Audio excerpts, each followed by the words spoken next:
Mothers are the queens of the castle, but let's be real, it's not all ball gowns and glass slippers. On this podcast, we're giving you a peek behind the throne at the privilege and responsibility of wearing the crown. My name is Helen Hope Kimbrough, and I'm a proud wife and mom of 2 adult sons. And I'm Charlita Hatch, a proud wife, married to my high school sweetheart, and a proud mom to 2 little ones. Get ready as we share jewels with each other and you around all things connected to motherhood. Hello, everyone. So good to be back at the microphone. Charlita, how are you? I am doing awesome. It's so good to be back with you. I know, it's been a minute. Yes. So yeah, we get to reconnect and still talk about pertinent topics that are near and dear to us. And so the topic for today is something that you and I have been thinking about for quite some time, and we felt like this would be a good time for us to uncover it and talk about it. And so the topic today is, how do you talk to your child about race? Oof. Or when did they realize they were different? Yep. And so you know how I am. Before we talk about our children, I want to know, what was your experience of when you learned that you were different? Okay, well, now that we're going into therapy, again, get back on the couch. So I would say for me, I can't remember a time that I wasn't or didn't know that I was Black. I feel like it was so pervasive in our family, and everything was like, because you're a Black, you need to make straight A's. Because you're a Black, you can't do this. And really, I think the undercurrent was because you're a Black girl. And it was different conversations between myself and my brother about what we could and what we could not do. And I always saw being a Black girl as a disadvantage because I felt there were things my brother got to do, even though he was younger, because he was a boy, a Black boy. Yes. And so it was very much of everything about who I am and how I'm wired. My parents never said twice as good, but the standard was definitely twice as good. And so I can't even think of a scenario, even being at school. I've been in schools where I was the only or just a handful of us. And we all knew, even at a young age, that we were different and that we would be looked at differently. And so there were we don't do sleepovers because Black girls don't do sleepovers. You don't go spending the night at other people's houses. They can spend the night over here, but you can't. I mean, everything I can think about in childhood. Wow. I can't think of a time where I didn't wear being a Black woman as a part of my identity. And then choosing to go to Hampton University, historical Black college that we both went to, was because I was told that this is the only time in your life where you'll be surrounded by thousands of Black men and women who have the same goal as you. Yeah. And now going into my career where I'm typically the only Black woman leader. So it's still a thing. Yes. Yes. That's interesting because I didn't know where the conversation was going to go. And so when you were talking a little bit about your family, sometimes people's first reaction is really outside of their family. And yours just so happened to be where it was discussed and talked about, through your family. I would definitely say my first introduction came, and I think I spoke about this a little bit previously, when my parents were trying to share with me the difference of my race and, my skin color. And so, they would say, Helen, we are a Black race. And this was prior to going to elementary school, because I went to an all Black kindergarten, and kind of like you, my kindergarten teacher, she was that drill sergeant. She was the drill sergeant of, you have got to do this because you are a reflection of me when you go to school. And so all of us were really high and top achievers because of that. And she would also, use force if we didn't, obtain the information that we were supposed to. But it was really like my parents trying to say, Helen, you are a Black girl. This is your race. And I would denounce it because I'm like, I'm brown. I don't know where the Black is coming from. I would pull up crayons and I would say, Mom, this is a Black crayon. this is a brown crayon. I think I'm closest to this. And she would say, I understand that, but I want you to know that that's different from your skin color. So it took me a while to really absorb it and understand it and obtain it. And of course, elementary school, where my school was mixed. And again, if you are a high achiever, then you are one of, or you are two of, then that's, I think, when it becomes known and amongst your peers. And then you start to feel different. And then if, the N word is used, which it was, then you may not even know what that meant. But for some reason, it changed like your makeup or your chemistry just because you knew it was something that was derogatory and not great. You didn't know what, you didn't know how, but it was just kind of like what. And this is me growing up like in South Georgia. And so that was kind of like my first interactions with race. And it's so interesting because, like, as you're navigating through all those different phases of, like, your own racial identity development, you find that, as you're a high achiever, you're not Black enough for the Black people. You're not white enough for the white people. And you're, like, constantly trying to figure out who you are, how you fit in, how you want to show up. What does all of these things mean? And, like, finding community. And I think there's when I think about just the generational kind of impact, I know that every parent, including us, wants to do for their children a little bit better than what they had. Yes. Sometimes the difference or the better isn't because what your parents did was wrong, but it was the best at the time. Yes. And I think we don't give enough appreciation for like modern times.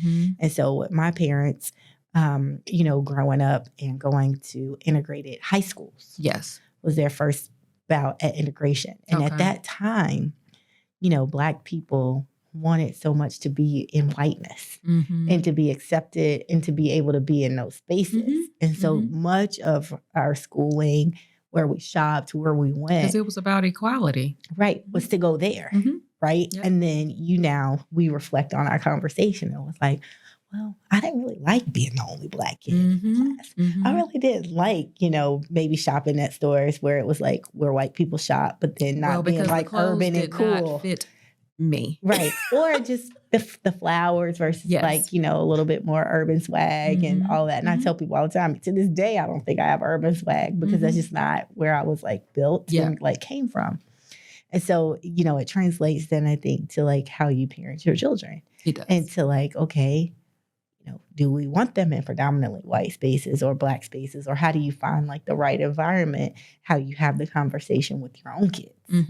So what did you do? Yeah. And I would say for me, because now I will say my mom integrated schools. So I did want to kind of go ahead and say that like she was one of the first in the Atlanta, Georgia area to integrate and teach at schools. And so something that she didn't necessarily talk about until we started asking more questions, but I did want to highlight that. And then for my own kids, we mainly lived in the suburbs. And so there were, again, not a lot of diversity inside of those schools. Always selecting, what's the number one school in this area? What's the number one public school in this area? Then that's a school that I would like for, my sons to go to. Now, we relocated from the Northeast. And I will say there, it was more inclusive just because it's a melting pot of all races there. Even their, Montessori school, their elementary schools were the same. And so I would say there, they felt nurtured and they felt seen and they felt heard. And even their elementary school teacher basically noted to me, your sons are going to be leaders one day.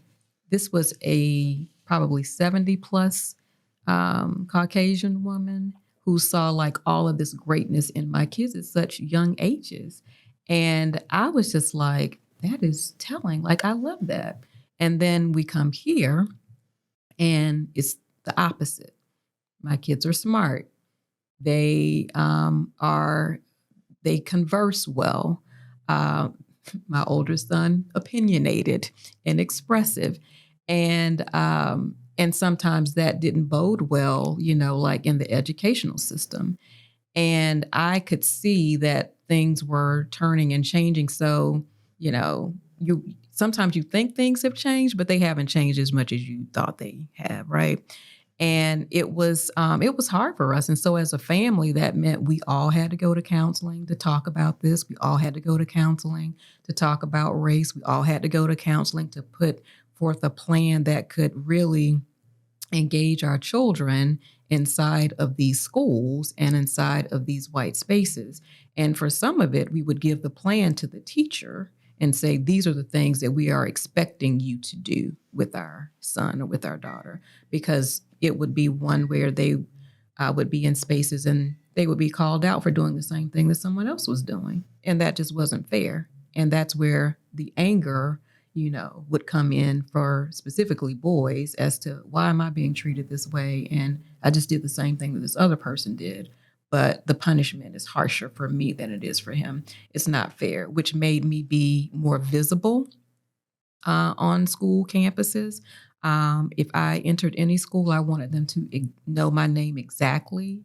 Miss Helen Hope Kimbrough is on the premises. She is going to this classroom. So I was intentional around that and intentional about calling it out if I saw it, not just for my kid, but for any other kid.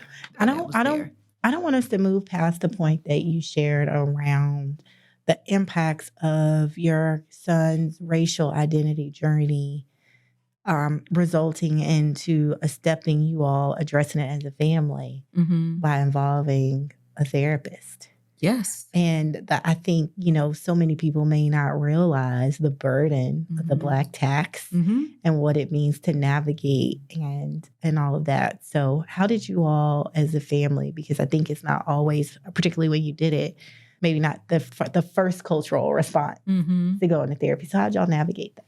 Well, I think once you see like the dynamics of your children change, it's like, well, what's going on here? Like, what's happening?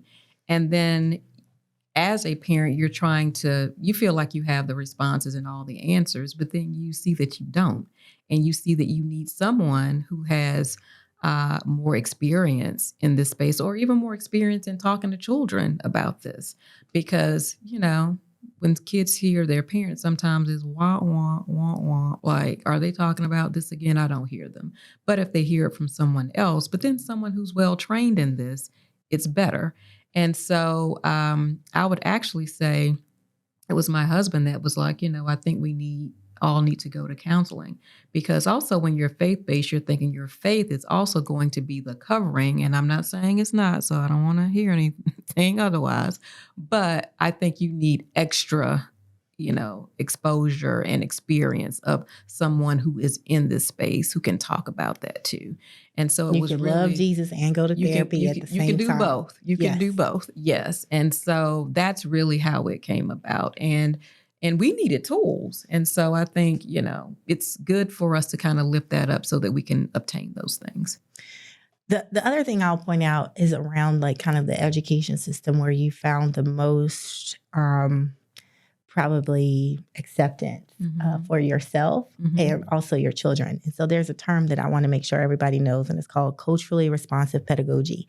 And that means that you're using cultural knowledge, prior experiences, frames of reference, and performance styles of ethnically diverse students to make learning encounters more relevant to and effective for students, so that they can succeed and thrive.